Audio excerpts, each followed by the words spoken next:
Welcome, friends. Welcome back to the kitchen. Welcome back to what was on sale at the grocery store today. Today, ground beef. We're still getting these 500-gram cubes of ground beef from New Zealand at a ridiculously low price. So when I was standing there looking at it today, I thought of all the ground beef dishes that I could make, and my brain kept coming back to something very simple: picadillo. Now, picadillo is not so much a recipe as it's an idea. I mean, I've eaten this in Cuba, Dominican Republic, Mexico, Costa Rica.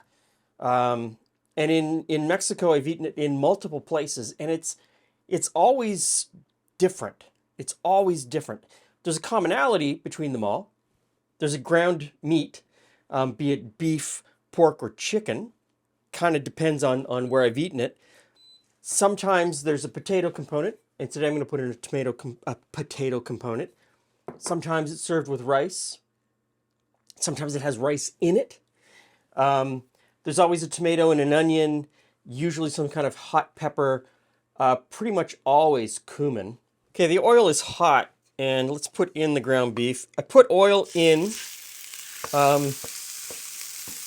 even though this was called medium ground beef, it seemed a little lean. It kind of felt like it was going to need a bit of help in the pan at the beginning. So, question to all of my viewers in New Zealand: how is ground beef marketed there in terms of fat content? How do you describe the fat content? I know in our neighbor to the south here, it's usually described as 80-20. So the 80 would be meat and 20 would be fat.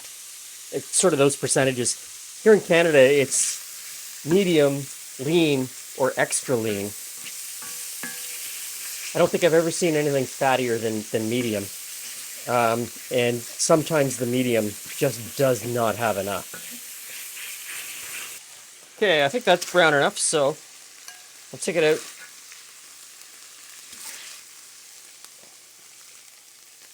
We'll just set it aside while we start to fry the other things. I really like this New Zealand beef. It's grass-fed. So let's, down in the comment section, tell me about your dislike for grass-fed beef. I know this is one of those hills that people are willing to die on in an argument, that they don't like grass-fed beef. They prefer the flavor of, the corn-fattened supermarket beef that we've all come to expect here in North America. I love moose and deer. I love that wild kind of gamey feel or flavor. And grass-fed beef kind of brings some of that aspect to the dinner, which I really like. So, onion chopped up. I'm going to turn the heat down a little bit. I've got a hot pepper. I'm using a hot banana pepper, not traditional in any way to this dish, I don't think. I've never had it in it, but I'm using it because I had it in my fridge. So this is one of those meals, because it's so open-ended, because it's just an idea. You can be standing in the grocery store. You know how you stand there and you think, what am I going to have for dinner tonight? And instead of grabbing for the pre-made meal, a couple of really simple ingredients, relatively inexpensive ingredients, and you've got something that is super flavorful, and you can play with it, make it your own. Okay, so that's starting to go. I'm going to, at this point, a little bit of salt and pepper.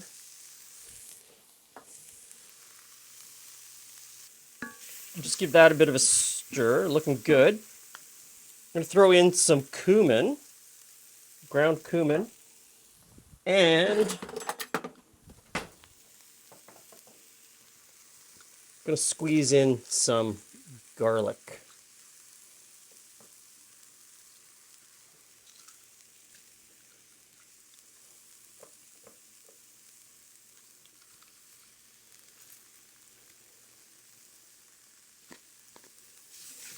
Give it a stir. Now, I've got a couple of chopped tomatoes. Use the tomato that you can get. I mean, a small can of tomatoes, like preserved tomatoes, would work just as well here. You know, I'm filming this mid-January here in Canada, so these are hothouse tomatoes.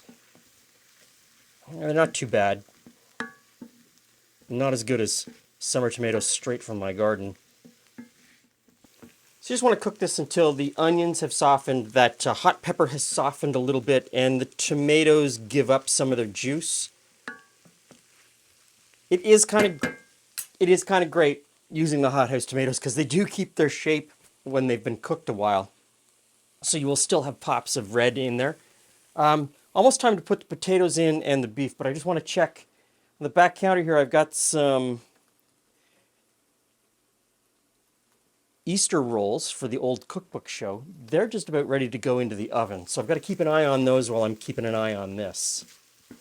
Okay, diced potato.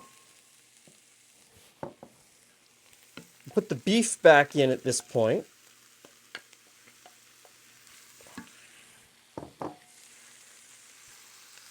Beef stock. And if you've been here a while, you know that I don't get hung up on the liquid all that much. I'm using beef stock because I had it. Could very easily have been chicken stock, vegetable stock. If you've got vegetable stock, it could have been beer. I've made this with beer or part beer. I didn't do a whole beer, kind of half and half, and it worked out really well. Cooking with beef in kind of a soupy stew type thing. So, you know the drill. Marmite. So, in with the Marmite.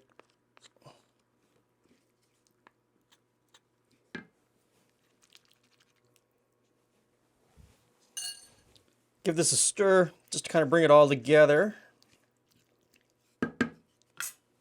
Lid on, and let it simmer 15-20 minutes on medium-low.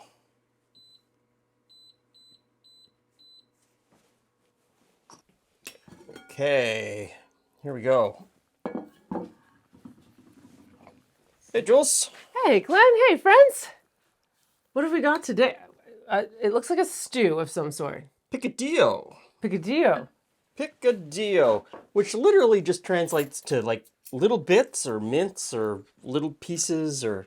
Yeah. Someone, you can tell me down below. Spanish, not my forte. As you can tell by my use of French. I'm not sure if it's a fork or a spoon. I think I might be a spoon. Oh, do I get some of this? Yep. Woohoo! Okay, a little bit of cilantro on mine. I'm going to use a spoon. All right.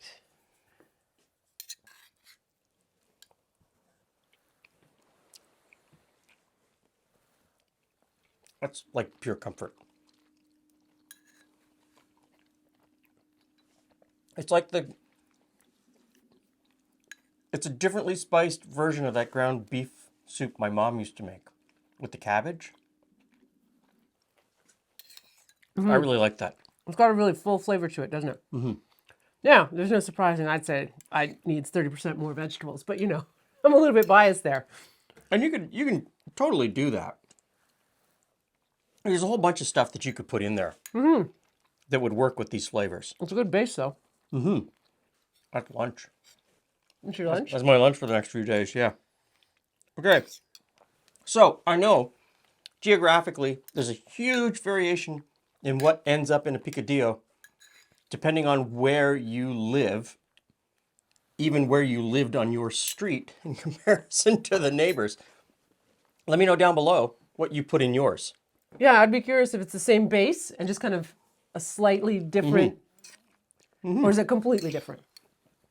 Potatoes, no potatoes, rice, no rice, all that sort of stuff. Yeah, so many options. Thanks for stopping by. See you again soon.